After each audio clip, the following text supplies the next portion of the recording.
Arrancamos con este nuevo análisis visual. Hoy iniciamos un viaje absolutamente fascinante y súper estructurado directo al corazón de uno de los idiomas más cautivadores del mundo.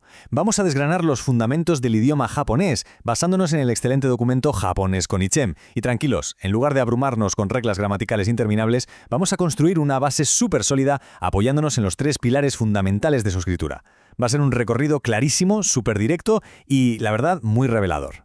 Para empezar con la mentalidad adecuada, nuestra fuente de hoy nos regala esta preciosa reflexión. Sabias palabras nos recuerdan que hay tres tesores que deben fluir para florecer: el río, el dinero y el saber. Es una metáfora fantástica. Pensemos en ello. Si retenemos el conocimiento, literalmente se marchita. Pero si lo dejamos correr libre como un río, ahí es exactamente donde brotan las flores. Así que con este espíritu colaborativo y súper abierto, vamos a permitir que el saber fluya hoy a través de nosotros. Y para que ese saber fluya de la mejor manera, esta es nuestra hoja de ruta. 1. Introducción y metodología. 2. Hiragana para palabras nativas. 3. Katakana para préstamos extranjeros. 4. El sistema del kanji. Y 5. Práctica y cultura. Empezamos con la sección 1. Introducción y metodología. Los tres pilares. A ver, aprender un idioma desde cero puede ser súper abrumador, ¿verdad? Pero la metodología que analizamos hoy propone un enfoque brillante para evitar esa sobrecarga mental. La clave está en explorar un carácter de cada pilar a la vez. Y bueno, aquí tenemos una visión general fantástica de los dos primeros pilares fonéticos. Si nos fijamos bien en los trazos, notamos una diferencia visual inmediata. A la izquierda, el diseño del hiragana fluye con unas líneas curvas casi orgánicas, casi literalmente como si estuvieran pintadas con un pincel tradicional. En cambio, a la derecha, el katakana tiene unos trazos mucho más angulares, rectos y estructurados. No es casualidad, es una separación estética que cumple una función lingüística absolutamente clave, y eso es justo lo que vamos a ver ahora. Pasamos a la sección 2. Hiragana. Palabras nativas. Profundizando en este primer pilar de trazos curvos, resulta que el hiragana se centra en los sonidos más primordiales, como la vocal A, y se representa con este hermoso carácter curvo A. Lo interesante aquí es que establece una frontera clarísima. Este sistema se usa pura y exclusivamente para escribir palabras de origen japonés nativo. Digamos que es el alma puramente japonesa del idioma. Si una palabra nació en las islas de Japón durante su historia antigua, se va a escribir usando este silabario, sin excepciones. Para ilustrar esto, echemos un vistazo a este vocabulario fundamental que utiliza nuestra primera sílaba, A. Tenemos Aka para el color rojo, Ao para el azul, Ari para hormiga, Asa para la mañana, Aki para el otoño y Ame para la lluvia. Seguro que ya vemos el patrón, ¿no? El hiragana está profunda y directamente conectado con los conceptos más naturales y básicos de nuestra experiencia humana. Colores, primarios, insectos, momentos del día, los fenómenos del tiempo, son cosas que han existido literalmente desde siempre en la cultura local. Avanzamos a la sección 3, katakana, préstamos extranjeros. Y esto ilustra brillantemente lo que pasa cuando introducimos el mundo exterior. Aquí entra en juego el carácter más afilado y directo de la A. Vemos claramente la dualidad de la fonética japonesa frente a frente.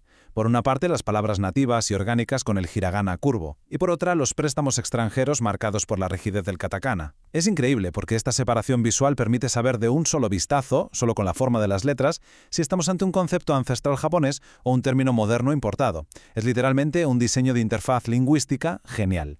Veamos ahora cómo el katakana actúa como una especie de esponja cultural. Básicamente, permite al japonés absorber conceptos globales, sobre todo términos en inglés, pero adaptándolos a su propia forma de pronunciar. Por ejemplo, América se convierte en América. Air conditioner pasa a ser eacon. Score, hablando de los puntos de un partido, se transforma en sukoa. Y art, el arte, se estiliza como ato. Es sin duda el puente fonético perfecto entre Japón y el resto del mundo moderno. Llegamos a la sección 4. El sistema del kanji, el sol. Dejamos atrás los sonidos puros y nos metemos de lleno en el pilar más poético y a veces imponente de todos, el kanji. Para dominarlo hay que resolver un gran misterio. ¿Por qué un solo símbolo, como el del sol, se puede leer de tantas formas diferentes? Pues bueno, la respuesta está en la propia historia. Como Japón originalmente no tenía escritura propia, importó estos caracteres desde China. La lectura on es precisamente ese sonido original chino, pero adaptado a la pronunciación local, como nichi o jitsu. Pero claro, los japoneses ya tenían sus propias palabras habladas para el sol, ¿verdad? Así que en lo que se conoce como lectura kun, tomaron ese símbolo extranjero y le asignaron su palabra nativa, como hi o ka. Básicamente es como tener dos capas enteras de historia comprimidas en un solo dibujo. Y aquí es donde vemos el inmenso poder del kanji. Resulta que un solo concepto visual puede generar una auténtica cascada de vocabulario. Al entender el símbolo del sol o del día, de repente un montón de palabras cotidianas cobran todo el sentido visualmente. Higairi es un viaje de un día. Mainichi significa cada día. Hinode es la salida del sol, el amanecer. Y Nikko se refiere a la luz solar. Es decir, aprender un solo kanji es como conseguir de repente la llave maestra para abrir muchísimas puertas de vocabulario. Así que el punto crucial es este momento de auténtica revelación. Si cogemos el kanji de sol y lo unimos al kanji de origen o base, el resultado es la palabra Nihon o Nippon, que se traduce literalmente como el origen del sol. Y sí, esta es la razón exacta por la que todos conocemos a Japón como el país del sol naciente. ¡Es alucinante! El propio nombre de la nación está perfectamente codificado en estos dos caracteres que acabamos de diseccionar.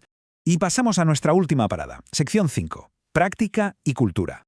Con toda esta super base teórica, vamos a aterrizar los conceptos en la vida real. Sabemos que el lenguaje es un espejo de cómo una cultura entiende el mundo. Y aquí tenemos un dato arquitectónico y lingüístico que es una maravilla. La palabra japonesa para ventana, mado, no es una simple traducción de window. En Japón, mado deriva del concepto de espacio-puerta. Fijaos cómo nos habla de una arquitectura tradicional donde las separaciones entre el interior y el exterior eran súper fluidas, con esos paneles corredizos tan típicos que creaban espacios fluidos. Es una visión del mundo completamente distinta, encapsulada en una sola palabra. Además de las propias palabras, la escritura japonesa cuenta con unas herramientas visuales súper lógicas. Un ejemplo perfecto es el shokuon, más conocido como el pequeño zu. Ojo porque no se pronuncia como una sílaba normal. Al ser más pequeñito, actúa como una especie de señal de tráfico mientras leemos. Nos avisa de que hay que hacer una pequeña pausa o bien duplicar la consonante que viene a continuación. Es fascinante cómo se altera el ritmo de toda una palabra basándonos única y exclusivamente en un cambio de tamaño en la escritura. Y por supuesto tenemos también el dakuten. Son estas dos pequeñas comillitas que se añaden arriba a la derecha de un carácter. Su función es puramente mecánica, pero increíblemente eficiente. Transforman un sonido sordo en uno sonoro. Por ponernos un ejemplo, al añadir el dakuten, la sílaba suave sa muta de repente a una vibrante za. Esto lo vemos en palabras como zashi, que significa revista. Es pura ingeniería lingüística en acción, donde una marquita gráfica minúscula cambia el sonido por completo. Bueno, para ir terminando este análisis visual, vamos a ponerlo todo a prueba con un pequeño reto. Aquí está la frase del día. Itsu nihone kimashita ka. Si observamos los componentes, podemos ver claramente esa mezcla de hiragana junto con nuestro kanji recién aprendido para Japón. La pregunta significa ¿cuándo viniste a Japón? Vamos a tomarnos un par de segundos para absorber bien la estructura y el ritmo de esta oración. Y aquí tenemos la respuesta. Jugatsumikka ni kimashita. ¿Qué significa? Vine el 3 de octubre. De verdad es absolutamente increíble lo rápido que se puede avanzar al abordar el idioma con estructura y un poco de curiosidad. Hemos navegado por los sonidos más ancestrales, hemos visto cómo absorben el mundo moderno y hasta hemos descubierto el sol naciente escondido en los propios caracteres. El aprendizaje hoy ha fluido de maravilla, tal y como nos prometía aquella cita del principio. Pero claro, esto nos deja con una pregunta intrigante en el aire. Si un solo kanji esconde la historia de todo un país, ¿qué otros secretos milenarios nos estarán esperando en el próximo pilar de este idioma? Habrá que descubrirlo en el próximo análisis visual.